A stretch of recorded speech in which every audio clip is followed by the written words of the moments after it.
Part one, we kind of talked about, my own personal perspective, my own personal viewpoint of why mental health is important. We kind of talked about some of the stigmas and stereotypes of mental health. Talked about why I decided to get therapy, some of the things that I dealt with personally, all in video one. So if you haven't watched video one, go watch that right now. Video two, today, like what we're going to talk about right now is what to expect. We're going to talk about actually the therapy sessions, my therapy sessions, like how it went for me. Did things get better for me? Do I recommend it? Would I continue it? All that good stuff is going to be in this video. So let's go ahead and jump right into it. There's an extra bit of faith in my amazing grace. Never take my kindness for weakness. I'm phenomenal at offense and immaculate at defense. All I need is a reason. Rails applying pressure. I'm surprised that y'all still breathing. I'm changing with the seasons. What's going on, everybody? It's your boy Tyrell, and we are here today with part two of our two-part series talking about mental health and therapy, getting therapy, things like that. So if you haven't watched the first video, please pause this video, go watch the first video. It's going to make a lot more sense, and then come here and watch this video. Okay. If you're new to the channel, welcome. My name is Tyrell Frye, if you want the whole name. And make sure you subscribe, join the family, click the bell so you can get a notification anytime we post, like the video, comment, all that good stuff, because it helps the channel out. All right. So before we start, I just want to kind of just say one thing, that I'm not a counselor, I'm not a therapist or anything like that. I'm just sharing my experiences with you guys in hopes that it helps you or make you feel more comfortable to express yourself. So I just want to kind of just make that clear, up front. But we're going to kind of talk about the actual therapy sessions and my kind of experience with it. So back in December of last year, 2020, I decided it was time to get therapy. And I've been pushing therapy off for a long time, bro. I mean, like years, like 5 years I've been pushing it off because I knew I needed it, because of all the stuff that I saw as a kid. You can hear more about that in the last video or watch some of my story times that I have on my channel. But I just knew that I needed therapy. I knew that I needed to get rid or understand my trauma better and just clear a lot of the stuff that I was going through, kind of clear it up. You feel me? So I knew I needed therapy, so I finally was like, you know what? I'm going to do it. I'm going to, get therapy. So what I did was, originally I looked at psychologytoday.com, and psychologytoday.com pretty much is like a website that you can find psychologists that are near you. And these psychologists, you can kind of filter it by whatever type of insurance you have. Whether you have this insurance, that insurance, it shows you how much you would pay. You can kind of schedule like free visits, and you can kind of have a little one-on-one to see if it's a good fit. And I think that's one of the most important things with getting therapy, is making sure that your therapist is a good fit.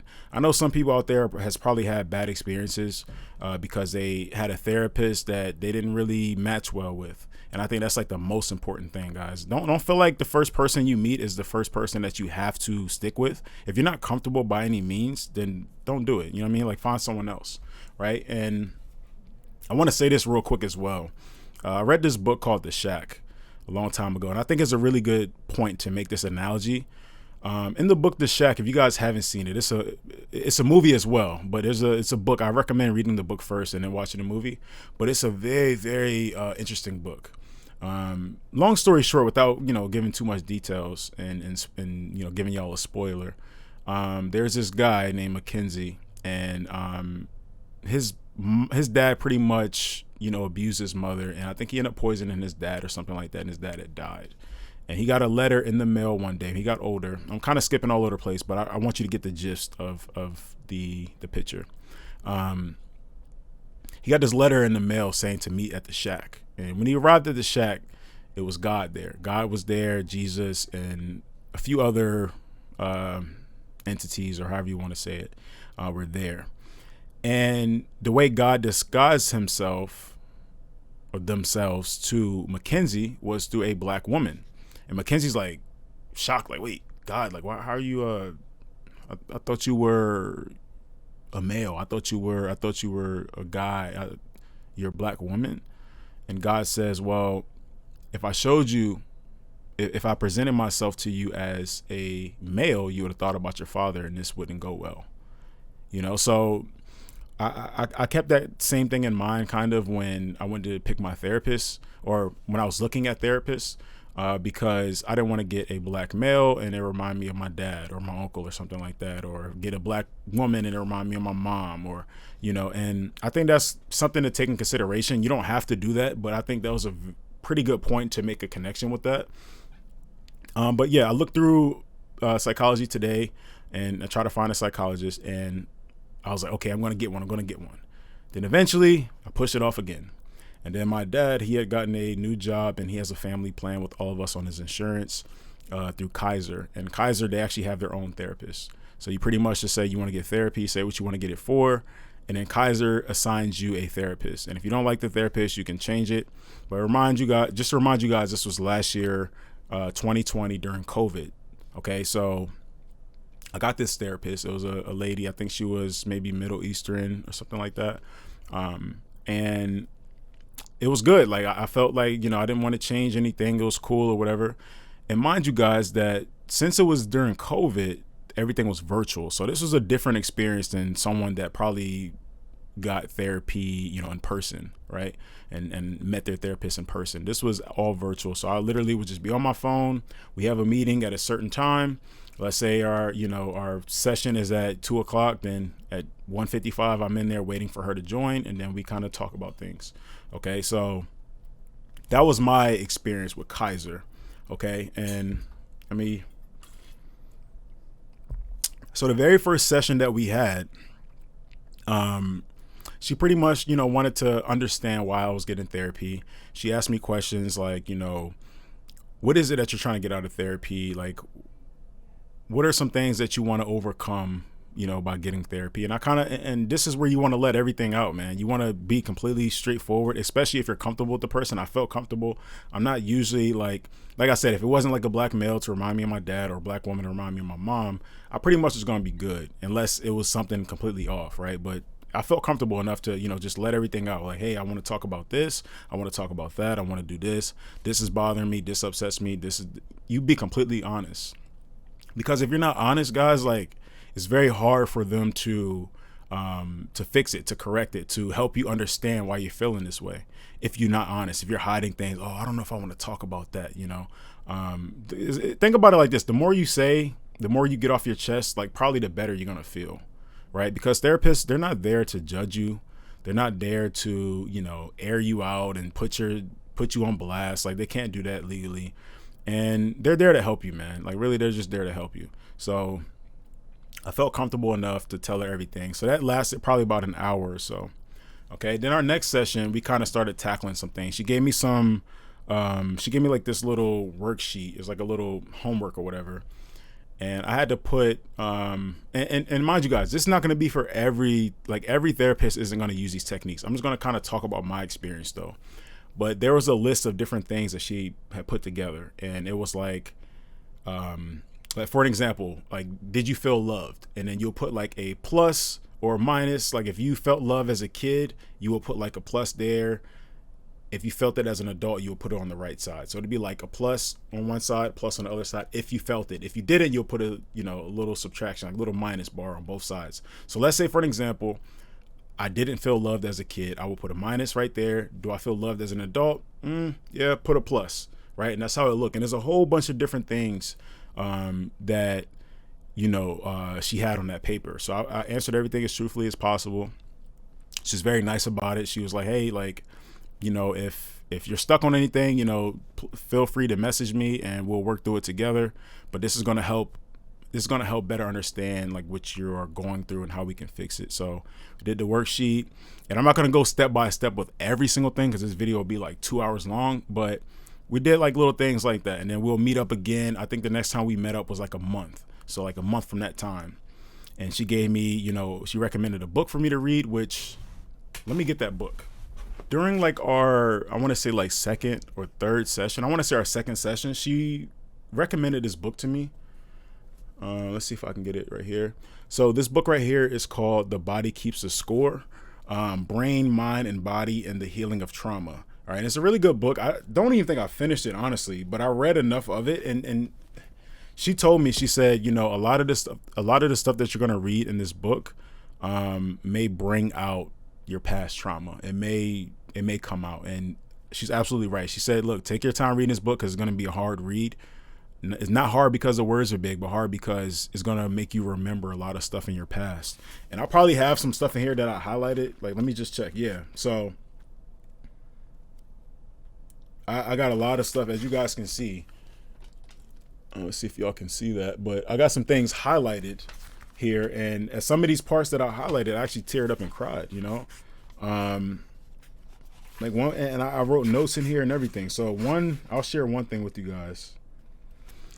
All right, so there's this one page that I highlighted something on. It says, they shared memories of lying in bed at night, helpless and terrified, hearing their mothers being beaten by their father or a boyfriend, hearing their parents yell horrible threats at each other, hearing the sound of furniture breaking. And I cried on this page. I literally cried, and I actually wrote like, you know, mom and dad, they're having fights, you know, broken windows, like a lot of stuff just started coming to me, and I started thinking about all the times my parents have fought.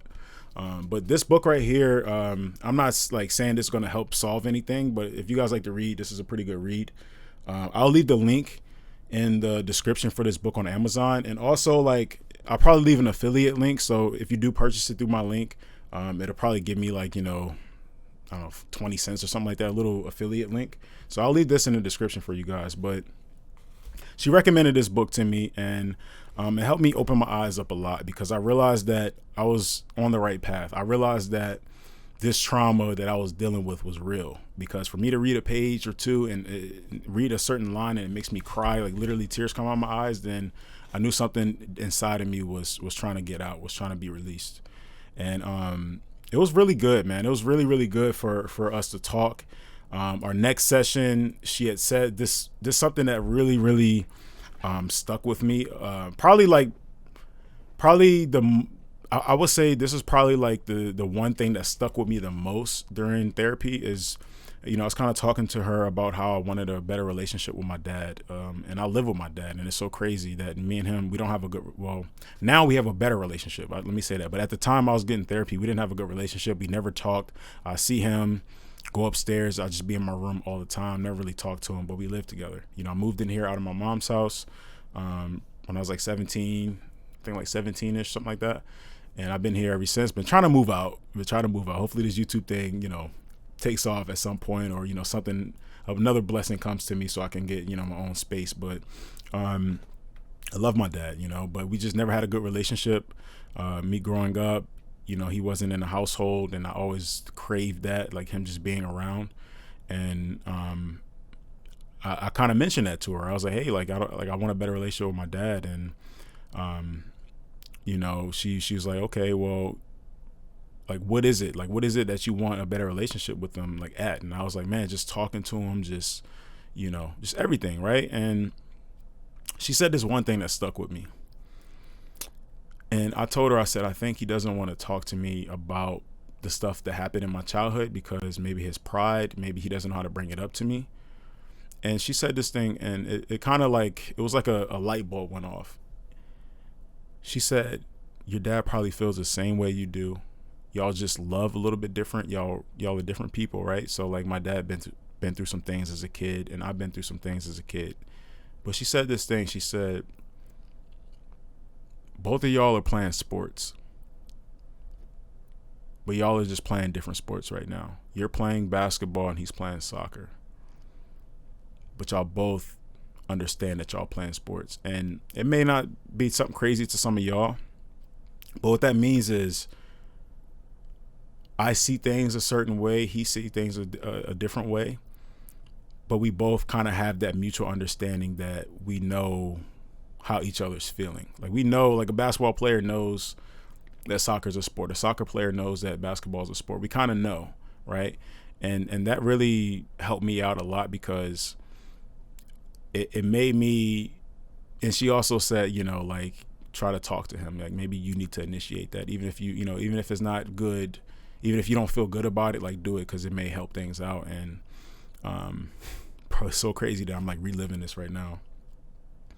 But I took her advice and I was like, okay, well, you're right. You know, we are playing two different sports. And like I said, I took this in December, right? I started in December. My birthday is January 6th. And, you know, for my birthday, my dad asked me, he said, hey, you know, like, what do you want for your birthday? And I said, for me and you to spend some time, like, could we go out for dinner or something? And we went out for dinner, you know, I think like that Friday or like a few days after my birthday. And it was like the best time of my life, man. Like being able to actually have a conversation with him and understand. Like we had a long talk about everything, about, you know, me growing up without him being around, and, you know, how he felt like, you know, he was kind of, you know, felt prideful. I'm not trying to, you know, say our whole, you know, conversation, but that was a turning point in our relationship, you know. The turning point in our relationship was that conversation for my birthday dinner, and it was just me and him, and I understood him a lot more. You know, I understood why he wasn't around as much. I understood from his perspective, even though it still hurt me as a kid, even though I disagree with some of the things he said, at least I understood a little bit more. And that was the big thing for me. If I never went to therapy, me and my dad conversation would have never been that. And now me and my dad have a great relationship. Like I talk to him all the time, and I actually just had lost one of my close friends, you know, a few weeks ago, and my dad came up to me when I was outside, you know, on the back porch or whatever, and he talked to me about me losing my friend and asked me if I was okay, and he gave me a hug, and we sat down and talked, bro. Like, I don't think you guys understand, man. Like, that's all I ever wanted was a kid. Like, as a kid, is just to have that conversation, you know. And the fact that he's able to do that now, because I feel like I initiated that conversation, it changed my life, bro. Like, me and my dad have a great conversation, man. We have a cookout 4th of July, you know, we're all talking out in the back, you know. It's great, man. And that's why I really, you know, hope that you guys can find peace. And I'm not done yet. I'm tearing the hell up because this shit is so emotional to me, bro. Like, I'm an emotional person. I don't care what nobody think. I don't care about that cheesemo shit, bro. Like, I'm an emotional person. I wear my heart on my sleeve, man. But, you know, being able to actually talk to him and have that conversation, like, really meant a lot to me. And if it wasn't for me getting therapy, I don't think I ever would have been able to do that. You know, maybe eventually, but, you know, tomorrow's never promised, man. And the fact that, you know, I can have a conversation with him now is amazing. It's an amazing feeling. So I did, like, I do believe things got better, you know. Things definitely got better, especially me and my dad's relationship. I started to see things differently. And, you know, it helped strengthen our relationship.